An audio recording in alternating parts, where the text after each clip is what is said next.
Hello viewers. तो आज की क्लास में हम डेफिनेट इंटीग्रल से रिलेटेड एक इम्पॉर्टेंट प्रॉब्लम सॉल्व करेंगे। राइट। तो यहाँ पर जो इंटीग्रल हमें दिया हुआ है वो है 0 to π/2 cos x over 1 plus sine x multiplied 4 plus sign x. Right. तो चलिए इस इंटीग्रल को सॉल्व करते हैं। तो सबसे पहले हम मान लेते हैं इस इंटीग्रल को आई। राइट। तो अब व्यूअर्स यहाँ पर हम क्या करेंगे, यहाँ पर हम दो मेथड्स का यूज़ करेंगे। तो जो सबसे पहली मेथड होगी वो है substitution method. Right. Substitution method. Substitution method से हम इस इंटीग्रल को सिंप्लीफाई करेंगे और फिर उसके बाद हम यहाँ पर अप्लाई करेंगे पार्शियल फ्रैक्शंस का कॉन्सेप्ट। राइट। तो इस इंटीग्रल में हम साइन एक्स को टी एज्यूम करेंगे और फिर लिमिट्स को चेंज करेंगे और इंटीग्रल को जो है पार्शियल फ्रैक्शंस के फॉर्म में लेके आएंगे। राइट। तो चलिए यहाँ पर एज्यूम कर लेते हैं t is equal to sine x. Right. तो साइन एक्स को t हमने इसलिए लिया क्योंकि साइन एक्स का डेरिवेटिव जो कॉस एक्स है वो हमारे पास न्यूमरेटर में है। राइट। तो dt ओवर dx हो जाएगा हमारे पास कॉस एक्स और dt की जगह आ जाएगा cos x dx। राइट। चलिए अब हम यहाँ पर जो लिमिट्स हैं, लिमिट्स को भी हम चेंज कर लेते हैं। तो लिमिट्स वेरी कर रही हैं x इक्वल टू 0 से x इक्वल टू π/2। तो जब x इक्वल टू 0 होगा तो t की वैल्यू हो जाएगी साइन 0 और साइन 0 की वैल्यू 0 हो जाएगी। जब x π/2 होगा तो t की वैल्यू हो जाएगी साइन π/2 और साइन π/2 की वैल्यू 1 हो जाएगी। Right. So when x varies from 0 to π/2, t varies from 0 to 1। तो अब हम इस इंटीग्रल i को इस तरीके से लिख सकते हैं। तो लिमिट्स हो जाएंगी हमारी 0 से 1 तक और cos x dx की जगह हमारे पास मिल जाएगा हमें dt और डिनोमिनेटर में हमारे पास आ जाएगा 1 plus T and 4 plus T. Right. तो ये इंटीग्रल जो हमें शुरू में दिया हुआ था, इस इंटीग्रल को हमने इस फॉर्म में चेंज कर दिया है। राइट। तो अब इस इंटीग्रल को फाइंड आउट करने के लिए, क्योंकि ये डेफिनेट इंटीग्रल है, यहाँ पर लिमिट्स इन्वॉल्व हैं, तो हम क्या करेंगे कि हम I1 मान लेते हैं जो इनडेफिनेट इंटीग्रल है। राइट। तो dt ओवर 1 प्लस टी और 4 प्लस टी। राइट। तो पहले हम इसका इनडेफिनेट इंटीग्रल फाइंड आउट करेंगे और उसके बाद हम लिमिट्स को सब्स्टिट्यूट करके जो फाइनल वैल्यू है इंटीग्रल की वो फाइंड आउट कर लेंगे। तो अब हम I1 में देख रहे हैं कि जो हमारे पास इंटीग्रैंड है वो क्या है, 1 over 1 plus T and 4 plus T. Right. और ये दोनों फैक्टर्स जो हैं वो लीनियर फैक्टर्स हैं। राइट। लीनियर फैक्टर्स हैं। तो यहाँ पर हम इस रैशनल फंक्शन को, ये एक रैशनल फंक्शन है। राइट। तो इस रैशनल फंक्शन को अब हम पार्शियल फ्रैक्शंस में स्प्लिट करेंगे या डिकम्पोज करेंगे। राइट। तो जब हमारे पास डिनोमिनेटर में दो लीनियर फैक्टर्स होते हैं तो हम उसे किस तरीके से करते हैं, मान लेते हैं हम, जैसे हमारे पास 1 ओवर L1 मल्टीप्लाइड L2 है। L1 और L2 लीनियर फैक्टर्स हैं, तो हम इसे इस तरीके से लिखते हैं a over L1 plus b over L2। Right. तो a और b कॉन्स्टेंट्स होंगे जिनकी वैल्यू हम फाइंड आउट करेंगे। राइट। तो यहाँ पर L1 जो होगा वो हमारे पास 1 प्लस टी हो जाएगा और L2 जो होगा वो 4 प्लस टी हो जाएगा। राइट। दोनों लीनियर फैक्टर्स हैं। तो हमारे पास आ जाएगा a over 1 plus T plus b over 4 plus T. Right. अब हम यहाँ पर इसको लिख सकते हैं a times 4 plus T, LCM ले लेंगे, plus b times 1 plus T divided by 1 plus T and 4 plus T. Right. तो अब 1 over 1 plus T 4 plus T जो होगा वो इस एक्सप्रेशन के बराबर होगा। राइट। तो अब अगर हम दोनों साइड्स को कंपेयर करेंगे तो हमें मिल जाएगा 1 is equal to a times 4 plus T plus b times 1 plus T, right. तो अब हमारे पास एक ये इक्वेशन मिल गई और इस इक्वेशन की मदद से हम a और b की वैल्यू फाइंड आउट करेंगे। तो चलिए इस इक्वेशन को अब हम इस तरीके से लिख लेते हैं। तो ये हो जाएगा 4a प्लस b और यहाँ पर हम लिख सकते हैं a plus B T, right.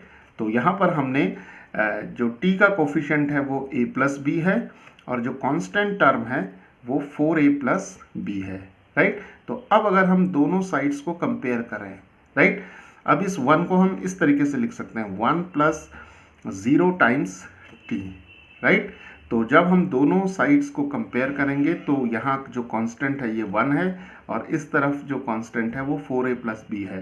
तो 1 जो होगा वो 4a प्लस बी के इक्वल हो जाएगा और 0 जो होगा वो a प्लस बी के इक्वल हो जाएगा, राइट। तो अब हमें यहाँ पर दो इक्वेशंस मिल जाएंगी, 4a plus B is equal to 1 and a plus B is equal to 0, right. तो अब ये दो लीनियर इक्वेशंस हमें मिल गई हैं।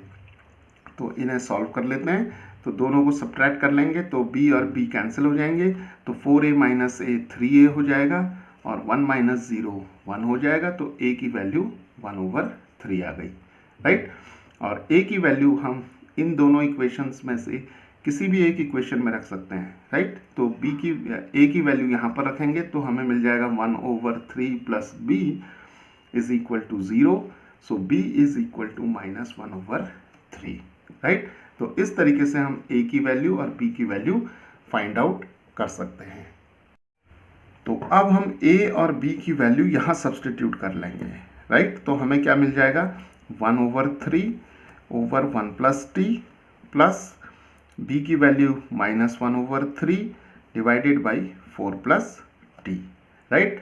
तो अब हम जो ये फ्रैक्शन है, ये जो रैशनल फंक्शन है, इस रैशनल फंक्शन को हमने दो पार्शियल फ्रैक्शंस में स्प्लिट कर दिया है। तो इस ये वैल्यू जो होगी अब हम यहाँ रखेंगे। तो I1 हमारे पास क्या बन जाएगा, I1 मिल जाएगा हमें 1/3 1 plus T plus minus 1/3 divided by 4 plus T और यहाँ पर आ जाएगा हमारे पास dt, राइट। तो अब हम इसे लिख सकते हैं 1/3 integral 1/1 plus T dt minus 1/3 integral 1/4 plus T dt, right. तो 1/1 प्लस टी का जो इंटीग्रल होगा वो log ऑफ 1 प्लस टी हो जाएगा और माइनस 1/3 यहाँ पर रहेगा और 1/4 प्लस टी का इंटीग्रल आ जाएगा log of 4 plus T, right. तो यहाँ पर हमने यूज़ किया कि integral of dx over x plus a is equal to log of x plus a, right. तो यहाँ पर हम कांस्टेंट ऑफ इंटीग्रेशन को नहीं लिख रहे हैं क्योंकि जब हम लिमिट्स यहाँ पर सब्सटीट्यूट करेंगे तो कांस्टेंट ऑफ इंटीग्रेशन जो होगा वो कैंसिल हो जाएगा, right. So we are not writing the constant of integration over here.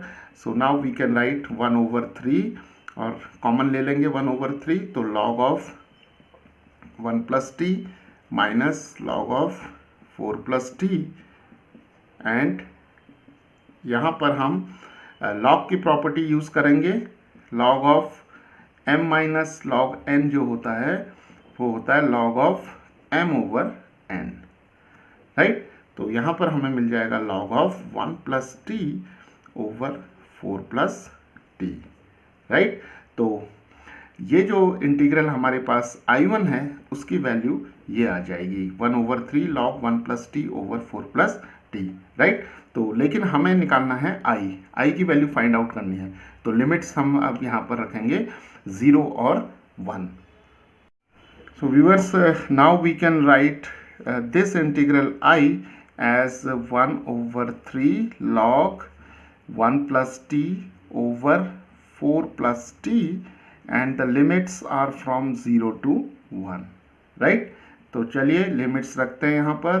तो हमारे पास आ जाएगा log t की वैल्यू यहाँ पर हम 1 रखेंगे पहले, तो 1 + 1 ओवर 4 + 1 और माइनस log ऑफ, अब t की वैल्यू जो है वो हम 0 रख लेंगे यहाँ पर, तो 1 + 0 ओवर 4 + 0 आ जाएगा और इसे सिंप्लीफाई करेंगे तो हमें मिल जाएगा log of this is 2 over 5 minus log of 1 over 4, right. तो वापस हम log m minus log n की यहाँ पर जो प्रॉपर्टी होती है log की, log m ओवर n, इसे यूज़ कर लेंगे यहाँ पर, तो ये आ जाएगा 1/3 log of 2/5 divided by 1/4, right. And this can be written as 1/3 log this is 2/5 multiplied 4/1, right. तो इसे हम लिख सकते हैं 1/3 log 8/5, राइट। तो इस इंटीग्रल I की वैल्यू जो होगी वो 1/3 टाइम्स log ऑफ 8/5 हो जाएगी।